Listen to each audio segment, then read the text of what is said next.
wabarakatuh. Izin memperkenalkan diri, nama saya Fajia Rahma dari kelas A dengan NIM akhir 004. Saya di sini akan mempresentasikan laporan tugas fitokimia yang berjudul Kajian Isolasi dan Identifikasi Flavonoid pada daun kersen atau Muntingia cellulaire serta aktivitas farmakologinya. Pada beberapa penelitian berfokus pada senyawa flavonoid dari daun kersen sebagai antioksidan dan antibakteri. Lalu ada latar belakang. Nah, mengapa digunakannya daun kersen? Seperti yang kita tahu, sekitar 80% pada negara berkembang, salah satunya di Indonesia, masih mengandalkan tanaman obat sebagai obat alternatif. Salah satunya yaitu daun kersen. Secara tradisional, daun kersen ini sudah lama digunakan untuk mengobati sakit kepala dan luka. Lalu, secara ilmiah, kekuatan penyembuhan ini berasal dari senyawa flavonoid metabolit sekunder yang akan kita bahas dalam presentasi kali ini. Lalu ada rumusan masalah dan tujuan. Ada 3 tujuan utama dalam kajian ini, yaitu menentukan metode isolasi yang paling efektif, yang kedua mengidentifikasi jenis flavonoid apa saja yang terkandung di dalamnya, lalu yang ketiga menguji seberapa kuat aktivitas farmakologi khususnya sebagai antioksidan dan antibakteri. Lalu ada profil tanaman dari daun kersen.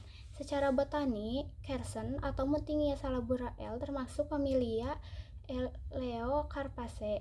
Tanaman ini sangat ikonik di Indonesia karena bisa tumbuh di mana saja, bahkan di lahan yang kurang subur. Hal ini membuat kersen menjadi sumber bahan alam yang sangat melimpah dan berkelanjutan untuk industri farmasi. Adapun kandungan dari senyawa bioaktif dari daun kersen, yaitu dari screening fitokimia menunjukkan bahwa daun kersen ini bukan hanya mengandung flavonoid.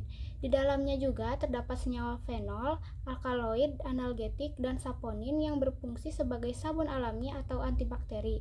Namun, fokus yang utama kita adalah flavonoid karena perannya yang krusial dan menetralkan radikal bebas atau sebagai antioksidan.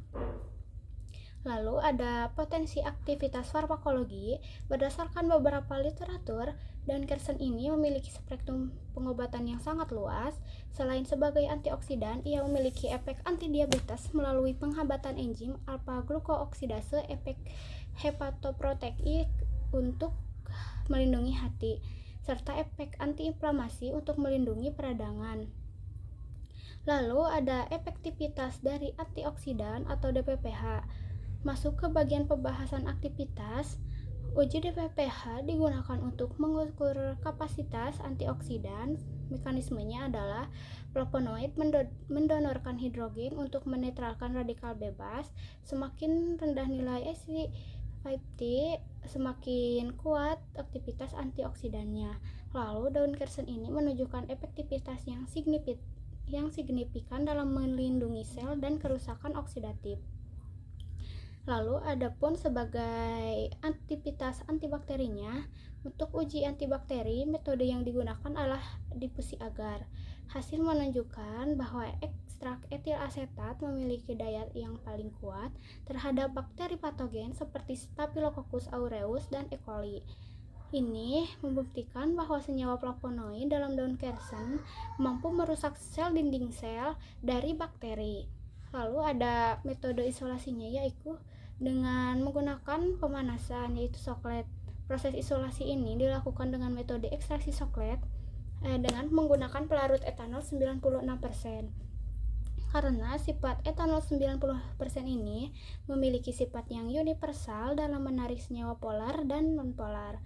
Proses ini memakan waktu sekitar 72 jam atau 3 hari hingga didapatkan ekstrak pekat menggunakan rotary evaporator.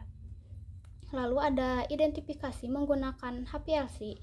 Untuk memastikan senyawa apa yang kita dapatkan, kita melakukan analisis HPLC berdasarkan kromatogram. Ditemukan 3 senyawa flavonoid utama, yaitu 5,7 hidroksiflavonon, 7 hidroksiflavonon, dan 5 hidroksi 78 trimethylflavon. Senyawa-senyawa inilah yang bertanggung jawab atas aktivitas biologis daun kersen. Lalu ada kandungan total fenol dan flavonoid. Dapat kita lihat pada tabel, pengukuran dilakukan menggunakan metode kolimetri. Hasil menunjukkan bahwa kandungan total fenol sangat berkontribusi pada aktivitas antioksidan secara keseluruhan. Semakin tinggi total fenol dan flavonoid, maka potensi sebagai obat herbal pun akan semakin besar. Lalu ada penutup dan kesimpulan. Sebagai kesimpulan, daun kesem merupakan sumber alami flavonoid yang sangat potensial untuk dikembangkan menjadi produk farmasi yang fungsional. Ini akan menjadi bermanfaat untuk masa depan. Lalu demikian presentasi dari saya. Mohon maaf apabila ada kekurangan dalam mempresentasikan tugas ini. Terima kasih atas perhatiannya. Wassalamualaikum warahmatullahi wabarakatuh.